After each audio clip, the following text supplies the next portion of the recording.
Hey everyone, it's me, and I'm back to review X-Men First Class. So X-Men First Class is the fifth X-Men movie they've made.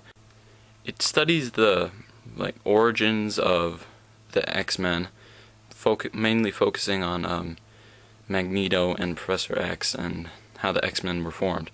And it also kind of has a plot that ties in with the Cold War, which is pretty interesting. It's an interesting movie.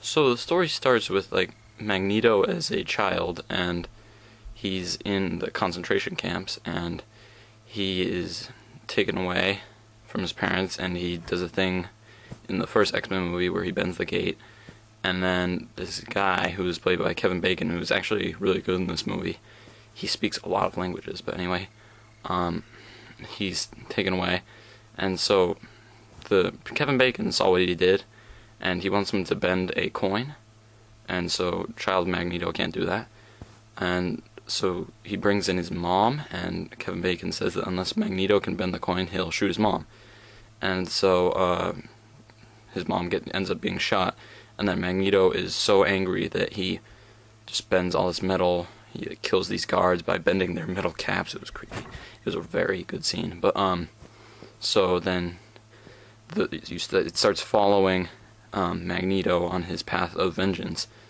and meanwhile Professor X, he's living with Mystique, who's played by Jennifer Lawrence, smoking, by the way, and it's following Professor X as he's a professor, and he's giving talks on mutation, and then a CIA agent comes, and then stuff starts to happen, and they eventually end up trying to stop the Cold War and kill or take care of Kevin Bacon's character. So yeah, that's the plot. I'd have to say that the best performance in this movie is by Michael Fassbender as Magneto. He is great. Every movie I see with him in it, he's always great. He's a great actor, and he's very powerful as Magneto. James McAvoy as Professor X, he's pretty good. Sometimes could get a bit annoying just because he's always so good, but that's his character, so yeah. There's a couple standouts in the supporting cast. Kevin Bacon is really good, as I said earlier. Jennifer Lawrence is good. She's hot. I hate Nicolas Hoult. His character was really annoying, and I just hate everything about him. Every movie he's in is terrible. And the guy who played Darwin, I don't know his name. He's good. I like him.